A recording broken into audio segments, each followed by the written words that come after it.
بسم اللہ الرحمن الرحیم۔ میرا شوہر مجھ پر شک کرتا تھا، معمولی باتوں پر چیختا چلاتا، کبھی مارتا تو کبھی خاموشی سے نظر انداز کر دیتا۔ میں ہر روز اس کے غصے، طنز اور الزاموں کا سامنا کرتی، مگر زبان بند رکھتی، کیونکہ میرے دل میں یہ یقین تھا کہ اگر میں صبر کروں گی تو میرا رب میرے لیے آسانی پیدا کرے گا۔ میں راتوں کو اٹھ کر سجدے میں گر جاتی، رب سے کہتی، یا اللہ، اگر یہ میری آزمائش ہے تو مجھے ہمت دے۔ میں چاہتی ہوں کہ تو مجھ سے راضی ہو جائے۔ میں اس کی مار کو بھی تیری رضا سمجھ کر برداشت کر رہی ہوں، مگر دل کے اندر طوفان برپا تھا۔ وقت گزرتا گیا، 2 سال بیت گئے۔ میں نے کبھی جواب نہ دیا، کبھی شکایت نہ کی، بس چپ چاپ سجدے میں گری رہتی۔ پھر ایک دن وہ لمحہ آیا جس نے میری زندگی بدل دی۔ شوہر نے غصے میں آ کر چیخ کر کہا، تجھے طلاق دیتا ہوں۔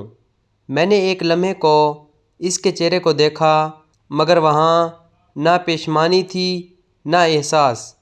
میں نے آہستگی سے آنکھیں بند کیں، ایک گہری سانس لی اور دل ہی دل میں کہا، یا اللہ، تیرا شکر ہے، جو بوجھ تو نے اتارا وہ تیرے حکم سے ہی اترا۔ میں تیری اس آزمائش سے بھی راضی ہوں۔ میں نے چند کپڑے، ایک قرآن پاک اور ایک پرانا دوپٹہ لیا، گھر سے نکل گئی۔ پیچھے دروازہ بند کیا تو لگا جیسے ایک قید ختم ہوئی ہو، مگر آنکھوں میں آنسو تھے، دل میں درد اور زبان پر ایک ہی دعا، یا اللہ، تو مجھے وہ راستہ دکھا جو تیری رضا کا ہو۔ میں کچھ دنوں تک بھوکی پیاسی بھٹکتی رہی، کبھی کسی درخت کے نیچے بیٹھتی، کبھی کسی مسجد کے صحن میں سو جاتی، مگر زبان پر کبھی شکایت نہ آئی۔ میں نے سوچا شاید میرا رب مجھے پرکھ رہا ہے۔ ایک دن سورج آگ برسا رہا تھا، میں کمزور ہو چکی تھی، پیاس سے نڈھال۔ جب میں نے آسمان کی طرف دیکھا اور کہا، اے میرے رب، میں تھک گئی ہوں، مگر میں تجھ سے راضی ہوں، اتنے میں اچانک بادل چھا گئے، تیز بارش ہونے لگی۔ میں نے اپنے چہرے پر ٹھنڈی بوندوں کو محسوس کیا اور دل سے آواز آئی، یہ تیری رحمت کی پہلی جھلک ہے۔ میں نے شکر ادا کیا۔ بارش کے بعد ایک چھوٹے سے گاؤں کے قریب پہنچی، جہاں ایک بوڑھی عورت نے مجھے دیکھا۔ میرے چہرے پر تھکن اور غم کے نشان دیکھ کر وہ بولی، بیٹی، کہاں جا رہی ہو؟ میں نے کہا، جہاں میرا رب لے جائے۔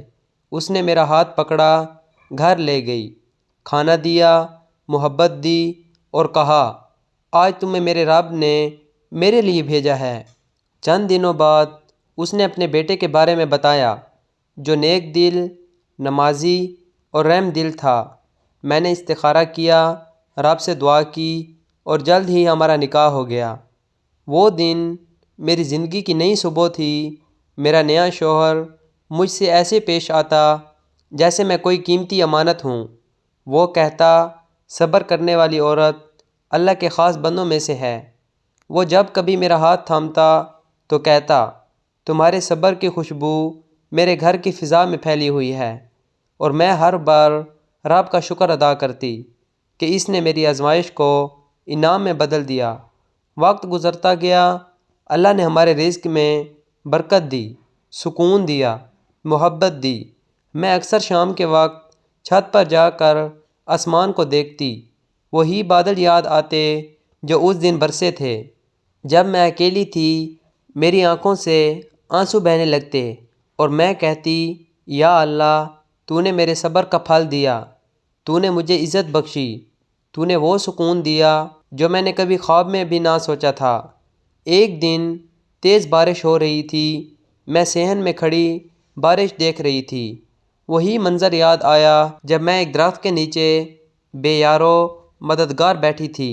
میں نے اپنے شوہر کو پکارا، وہ آیا، میرے قریب کھڑا ہو گیا اور میں نے کہا، دیکھو، میرے رب نے میری دعاؤں کا جواب دیا ہے۔ یہ وہی بارش ہے جو میری زندگی بدل گئی تھی۔ وہ مسکرا کر بولا، بے شک صبر کرنے والے اللہ کے محبوب ہوتے ہیں۔ میں اس کے کندھے پر سر رکھ کر رو پڑی اور دل سے نکلا، یا اللہ، تیری قدرت دیکھ کر سب ہوش فنا ہو گئے۔ تو نے میرے صبر کو میری کامیابی بنا دیا۔ آج جب میں اپنے بچوں کے ساتھ بیٹھ کر قرآن پڑھتی ہوں، جب میرا شوہر محبت سے مسکرا کر کہتا ہے اللہ نے تمہیں میرے لیے بھیجا، تو میرا دل جھک جاتا ہے۔ میں سجدے میں گرتی ہوں اور کہتی ہوں، اے میرے اللہ، میں تیرے ہر فیصلے پر راضی ہوں، کیونکہ تیرے فیصلوں میں حکمت ہے، تیرے امتحان میں رحمت ہے اور تیرے انتظار میں سکون ہے۔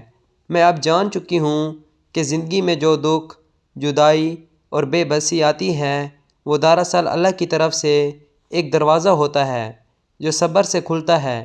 میں چاہتی ہوں کہ میرا ہر سانس تیری رضا کے ساتھ ہو، میرا ہر آنسو تیرا ذکر بن جائے، میری ہر دعا تیرا شکر بن جائے، کیونکہ جب انسان صبر کرتا ہے، اللہ اسے وہ مقام دیتا ہے جہاں دنیا کی تمام خوشیاں اس کے قدموں میں آ جاتی ہیں۔ اور یہی میری کہانی ہے، ایک عورت کی جو ٹوٹی، گری، مگر اپنے رب سے لپٹ گئی، اور رب نے اسے وہ عزت، وہ سکون اور وہ محبت دی جس کے آگے ساری دنیا ہیچ لگتی ہے۔